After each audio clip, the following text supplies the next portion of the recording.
विराट कोहली आणि गौतम गंभीरमध्ये खरंच अबोला आहे का? ड्रेसिंग रूममध्ये हे दोघं एकमेकांच्या तोंडाला सुद्धा लागत नाही का? या प्रश्नाचं उत्तर आता थेट टीम इंडियाच्या ड्रेसिंग रूममधूनच बाहेर आलंय. यामुळे ही रील आत्ताच सेव्ह करा आणि आम्हाला फॉलो नक्की करा. सोशल मीडियावर चर्चा होती की गंभीर कोच झाल्यापासून विराट आणि रोहित नाराज आहेत आणि त्यांच्यात शीतयुद्ध सुरू आहे. पण टीम इंडियाचे बॅटिंग कोच सितांशु कोटक यांनी या सगळ्या अफवा खोट्या ठरवत एक मोठा खुलासा केलाय. कोटक यांनी स्पष्ट केलंय, विराट, रोहित आणि गौतम गंभीर यांच्यात कोणतीही फूट नाहीये. उलट हे तिघं एकत्र बसून तासनतास आगामी वर्ल्ड कपच्या रणनीतीवर चर्चा करतात. मी स्वतः या चर्चेचा साक्षीदार असून तिथं वातावरण अत्यंत सकारात्मक असल्याचं त्यांनी सांगितलंय.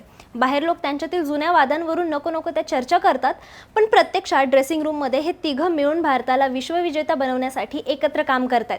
त्यामुळे त्यांच्यात भांडण वगैरे काही नाहीये. या सोशल मीडियावरील चर्चांना आता पूर्णविराम मिळालाय. तुम्हाला काय वाटतं? गंभीरचा आक्रमक निर्णय आणि विराटचा अनुभव ही जोडी भारताला वर्ल्ड कप जिंकवून देऊ शकेल का? तुमचं मत आम्हाला कमेंटमध्ये नक्की सांगा.